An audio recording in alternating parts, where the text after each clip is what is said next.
Washington was built to be seen.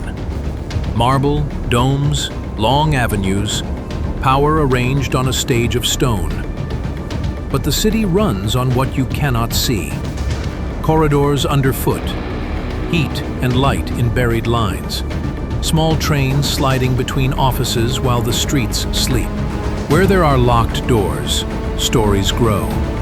A pentagram in the streets, secret rooms beneath memorials, vaults where artifacts disappear forever. Some claims hold a grain of truth. Most dissolve when you check the map. Tonight, we separate the working city from the whispered city. This is America Vanished. Secrets buried under Washington, D.C. Washington impresses from above, domes, columns, and long ceremonial lines. But the Capitol runs through hidden corridors. Some are public knowledge, others are rumored. Tonight, we separate the two.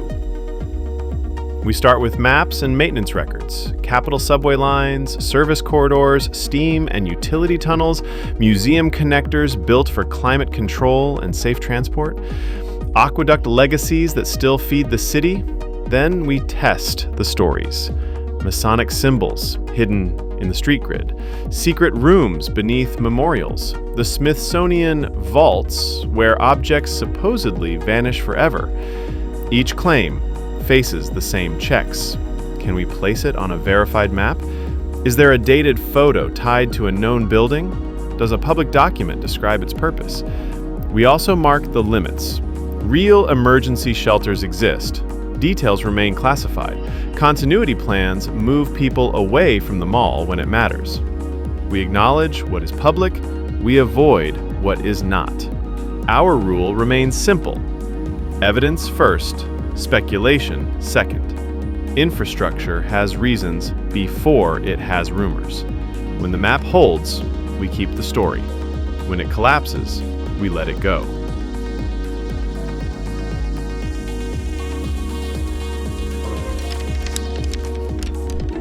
Drop a comment with your favorite myth, and I'll bring a protractor.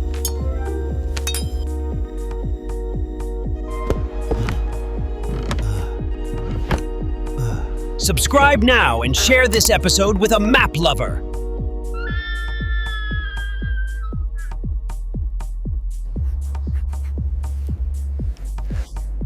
Become a member for early chapters and behind-the-scenes support.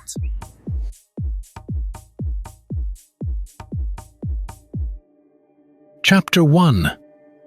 The Map Beneath the Mall. Begin with the ground we walk, a city of lawns and monuments, and under it, a working map. The Capitol is a hub. People move between buildings without touching the street. Small cars run on narrow tracks. Service corridors carry mail, tools, and documents. It looks secret because it is efficient. It is efficient because time matters here. Utility lines do the same quiet work. Steam tunnels warm entire blocks in winter. Conduits carry power and communications. Maintenance crews know every turn by heart. Most stores are locked for safety, not mystery. Museums also live below grade. Climate is more stable underground. Objects travel without rain, mud, or crowds. Floors carry heavy loads when the soil does the lifting. Some buildings connect beneath the surface. That is not a legend, it is logistics. Listen for the rhythm of movement. Morning deliveries, afternoon transfers, night work when galleries sleep. The city breathes through these corridors. We test each claim the same way. Put it on a map. Look for dated photos tied to known rooms. Read maintenance or planning documents. Ask what problem the corridor solves. If the answers line up, keep it. If not, it is a story to test later. Water shaped this map as well. The 19th century aqueduct fed reservoirs and mains. Gravity did most of the work.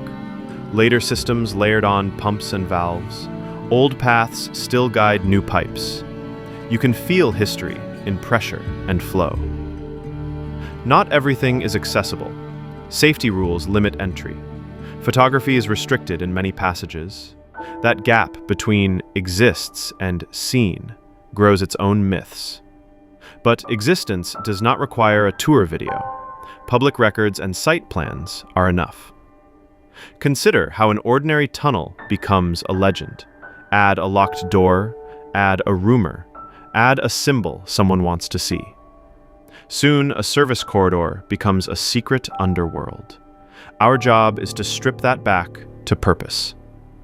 Purpose explains design. Tunnels are straight where carts must run true. They widen near loading doors. They bend to avoid foundations and utilities. They ventilate where heat collects. They drain where water wants to stand. These patterns repeat because physics repeats. The mall itself encourages underground solutions. Open space above, heavy work below. Moving an artifact under the grass avoids traffic and weather. It also protects the public. It protects the object. Practical beats dramatic every time. We mark what is confirmed. Transit between capital offices? Acknowledged. Utility tunnels and steam lines? Documented. Subsurface museum spaces and connectors? Documented. Aqueduct legacies and distribution mains? Documented. Each has a reason you can describe without whispering. Now, look at how stories attach. A corridor near a museum becomes a secret gallery. A utility vault becomes a sealed chamber. A maintenance hatch becomes a mysterious door. Change the label, the photo looks different. But the structure has not changed, only the story has. The test for truth is boring and repeatable. Who built it? When and for what? What maintenance does it need? Who signs for access? Boring answers are usually the right ones. This does not mean there are no sensitive areas. Every capital protects some halls, but sensitivity is not the same as fantasy. A restricted door usually leads to ordinary systems: heat, light, air, movement. The city's lowercase miracles.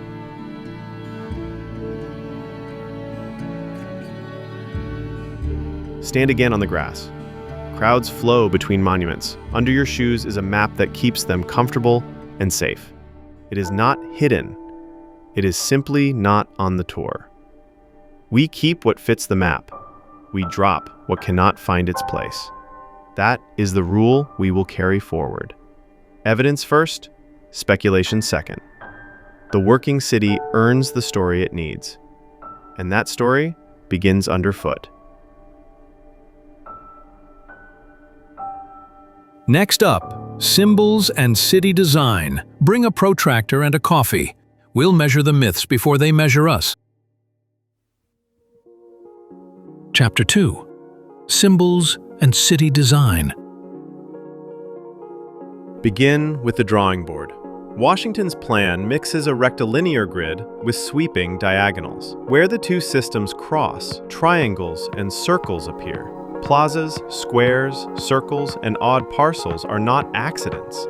They are the geometry of movement turned into civic space. The street plan did not fall from the sky as a finished symbol. Surveyors walked the land. Topography, creeks, and marshes pushed lines into practical compromises. Avenue angles reflect how to connect distant points quickly, not how to hide a message.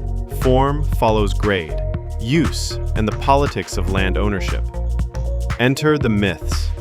Trace thick lines over a tourist map and a star seems to emerge. Erase the streets that don't fit. Connect the ones that do. The eye completes shapes that the ground never built. That is pareidolia, the brain's talent for finding patterns it wants to see. Test the famous claim, a pentagram in the street grid. A true pentagram requires 5 equal arms and consistent angles. Washington's diagonals refuse to cooperate. Segments don't meet, lengths vary, and key lines are missing. To complete the star, you must ignore streets, invent links, or jump parks. That does not prove intention, it proves editing. Now the rituals. Cornerstones and processions mattered in a young republic. Public ceremonies used shared symbols to bind communities, and yes, Freemasons stood on many platforms. Rituals are the story a city tells itself. They do not steer every curb line. A parade can carry a compass and square without moving a street by 1 inch. Sight lines give the plan its dignity. The Capitol anchors a long access across the mall. Diagonal avenues catch vistas and turn corners into stages. Where land failed the drawing yielded. Even the placement of certain monuments reflects soil, slope, and foundations before it reflects anyone's geometry game. Why do symbol maps feel persuasive? Because they work backward from a conclusion. Choose the nodes, select the lines, darken the ones that match, then declare discovery. It is compelling theater made with pencils. How to test a symbolic claim like a grown-up. Pick a dated base map. 1, not many. List the nodes before drawing lines. Measure angles and lengths.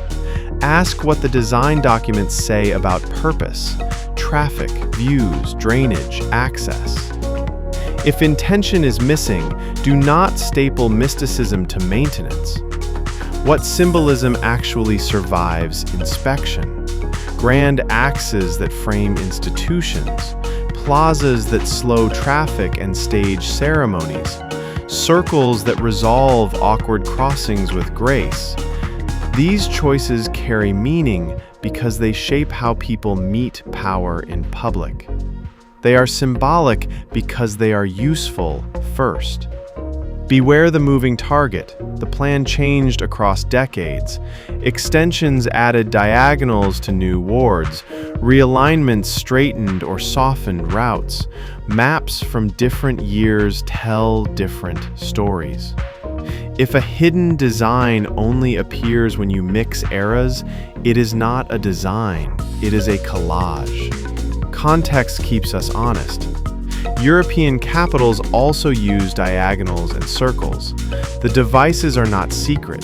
They are a toolkit. They compress distance, reveal monuments, and give cities a rhythm of approach and arrival. Avenue geometry is language, not code. Look again at the star. Count the gaps your pencil jumped. Count the streets you ignored.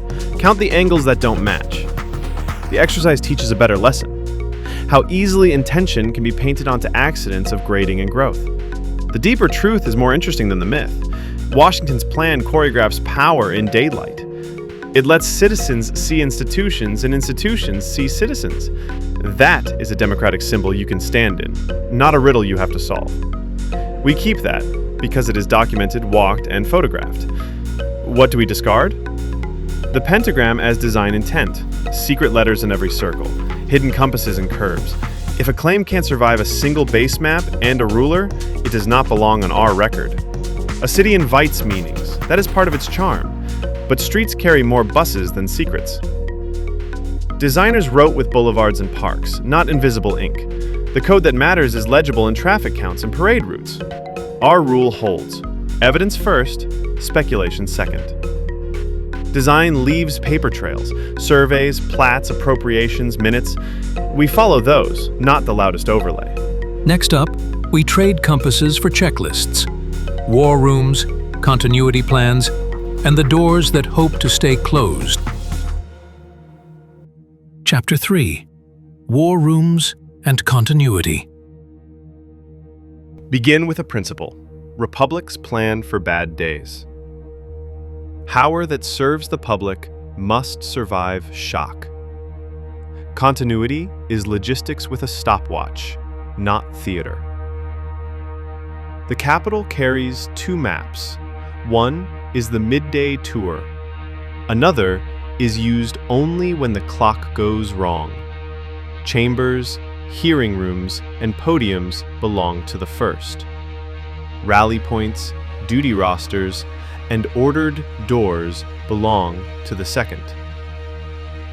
Some facts sit in the open record. Emergency operations centers exist. Shelter spaces exist. Evacuation procedures exist. Open histories, budgets, and after-action summaries describe enough to understand the purpose. Design keeps government decision-making alive when the moment matters. Other details stay limited by design. Room layouts, capacities, and routes remain restricted. So do timelines, triggers, and comms configurations. Classification protects capability, not vanity. Continuity works as a chain, not a single room. Notification sets the sequence of calls. Movement assigns people to destinations and routes. Redundant communications prevent a single broken link from ending the conversation. Radios, landlines, satellite links, hardened circuits. Layers rather than one brittle path. Mundane paperwork proves readiness better than any dramatic photo. Training schedules, procurement notes for generators and filters, contracts for secure transport and maintenance, calendars that quietly block hours for an exercise. Real preparation looks like office work, until it doesn't. Geography forces choices. Downtown density makes deep hardened spaces disruptive. Dispersion becomes the sensible answer. Some capability in the capital, major capability elsewhere. Think of DC as the tip of a network whose base lives outside the postcard. History leaves fingerprints.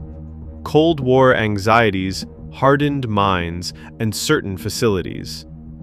Later decades added tools and partners. Civil defense posters gave way to spreadsheets and interoperable radios. The goal never changed.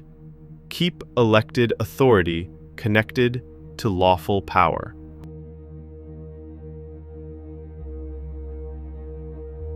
Language in this field carries specific meanings.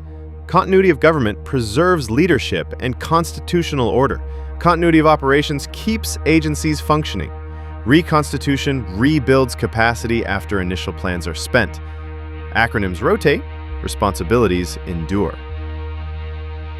Inside a command space, roles interlock. Operations watches the clock and the map. Planning thinks 3 moves ahead. Logistics guards air, fuel, and simple food. Public affairs listens, speaks, and tends public trust. Legal keeps actions inside the lines even when the lines shake. Discipline, not drama, holds the room together. What a war room actually needs is simple and unforgiving. Power that does not blink. Breathable air for as long as the task lasts. Lines that carry voice, data, and orders without sharing one fragile route. Room to work, rest, and hand off shifts without losing context. Screens are furniture. Procedures and trained minds are the assets. Why not dig everything into the ground beneath DC? Resilience dislikes single points of failure. Capability spreads across distance, terrain, and grids.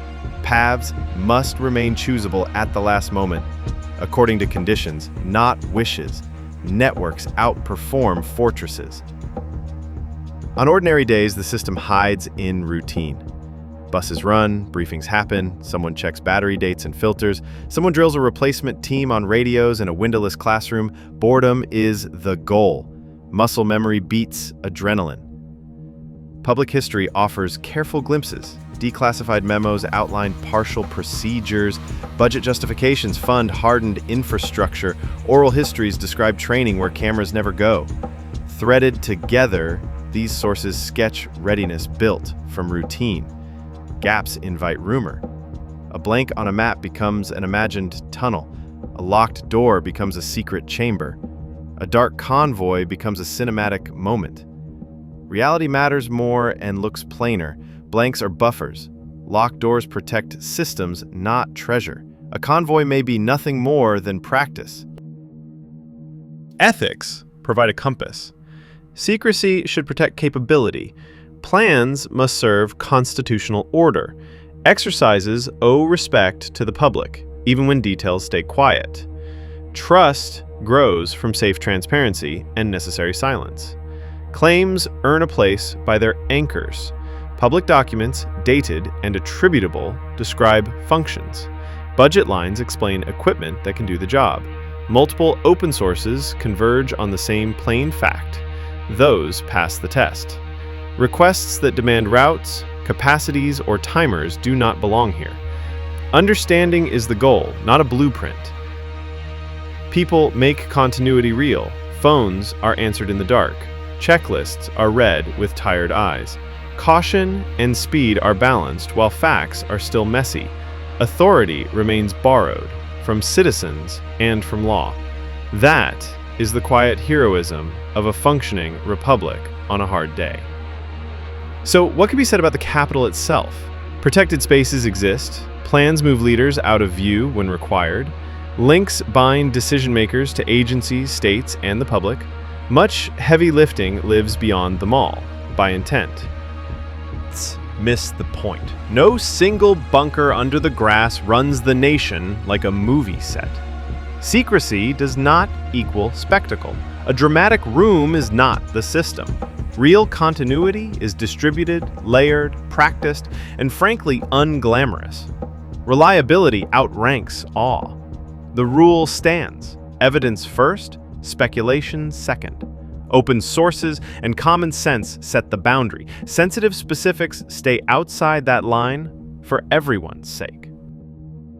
Next up, vaults, crates, and humidity. Bring curiosity and a dehumidifier. Chapter 4. The Smithsonian Vaults Myth. Start with the picture in people's heads. A hidden warehouse where objects vanish forever. The real scene looks different. Clean rooms, numbered shelves, stable air, bright task lights. Preservation, not secrecy, drives the design. Collections outgrow display space. Only a fraction fits in galleries at any moment. Rotation protects fragile pieces from light and handling. Off-site storage carries the rest of the load, organized by material and risk. Climate control, pest management, and safety protocols are the heroes no one selfies with. Storage is not a graveyard. Curators pull items for research, loans, and future exhibitions. Conservators document every treatment step from fiber to pigment. Registrars follow accession numbers, custody trails, and movement logs. The paper trail, not the rumor mill, tells you where an object has been. Access policies are uneven by necessity. Some rooms welcome visiting scholars by appointment. Others restrict entry to trained staff. Reasons range from fragility and hazard to legal duty and cultural respect. A cracked glaze, arsenic-treated taxidermy, mercury in old instruments, health and history sometimes share a shelf. Sensitive collections require more than good manners. Human remains and sacred objects sit under strict laws and agreements. Communities retain voice and rights over what concerns them most. Stewardship, at its best, means listening before labeling. Why do vault stories thrive? Because a closed door plus a famous institution equals instant legend. Add a dramatic word, crypt, chamber, vault, and imagination does the rest. Real storage hides excitement behind barcodes and protocols. The narrative is quieter. Protect, document, serve. What proof survives outside the rumor? Catalog records, loans, conservation reports, and construction documents. Published collection highlights that rotate through time. Partnerships with other museums. Even public tours of certain visible storage areas in some institutions, when safety allows. None of this reads like a thriller, which is why the thriller keeps selling. Consider the workday behind the myth. A curator requests a specimen. A registrar checks the database and location. A technician prepares handling supports and microclimate boxes. A conservator signs off on light limits and mount design. The object moves with more paperwork than a small border crossing, and for good reason. Yes, there are limits to transparency. Exact locations of high-value items remain undisclosed. Security keeps floor plans and motion sensor maps quiet. Donor agreements sometimes place conditions on access. Transparency still exists in other forms: annual reports, research publications, and exhibition credits. Misunderstanding starts when not on display turns into hidden from the world. Display is a stage, not a census. The collection's life includes storage, study, lending, and conservation. Rotation is healthy, like a library that circulates books rather than bolting them open. What would a real scandal look like? Missing accession numbers, inventories that do not reconcile, objects without provenance, or with disputed origins kept without dialogue. Those are red flags, and responsible institutions audit to prevent them. Whispers about a vast secret stash rarely survive even the first paperwork check. Why call it a myth at all? Because the story claims intention to hide, not capacity to care. Because it trades preservation for conspiracy. Because it sells shadows over spreadsheets. Reality may be duller, but it is also verifiable. Keep the test simple. Can you find a catalog entry, a loan record, a conservation note? Does a public plan describe storage, construction, and environmental targets? Have independent researchers published work citing the object or collection? When those anchors appear, the room is real, even when the public never walks through it. Museums exist to pass knowledge and objects forward. That mission requires rooms the crowd will never see. Shining the light in the gallery depends on controlling the light in storage. Seen that way, the vault is not a plot device, it is a promise. Care now, access later. The headline gives way to the ledger. Less cinematic, more accountable. Story trimmed to what the evidence can hold. That is where we leave the rumor and keep the record. Next up, Epilogue. Pack a map and a sense of direction. The lifelines of power run past the mall and into the hills.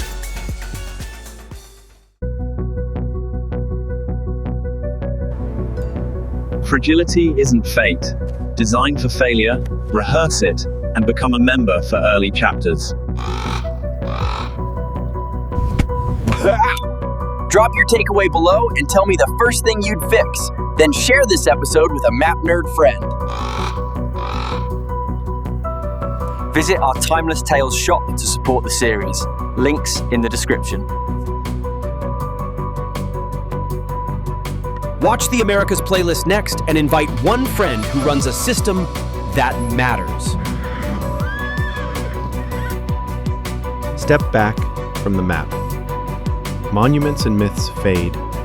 Corridors and maintenance remain. A capital works because ordinary systems do their jobs in unremarkable rooms. Locked doors attract stories. Pipes, rails, and cables attract less attention until they fail. Resilience grows in checklists, spare parts, and people who practice. Follow the lines outward. Power leaves the city through substations and rights of way. Water arrives by gravity and pumps, old aqueducts guiding new mains. Fiber hums in buried conduits that mirror the avenues above. Rail and road move what institutions need when schedules cannot slip. Where lifelines concentrate, risk concentrates. Dispersion is the quiet answer. The lesson travels well. Symbolic stories flourish in every capital. Evidence still wins. Dates, documents, ground truth. Map a claim, anchor it, and the noise clears. Now let the camera rise. The mall narrows to a green seam between roofs. Beyond the Potomac, the grid dissolves into hills, rivers, and switch yards. That is where the network hides its strength, away from the postcard, close to the load. We leave this chapter with a simple compass. Design for failure, rehearse recovery, and write the record plainly. Evidence first, speculation second. Next time, we follow the lifelines past the city's edge and read the hills.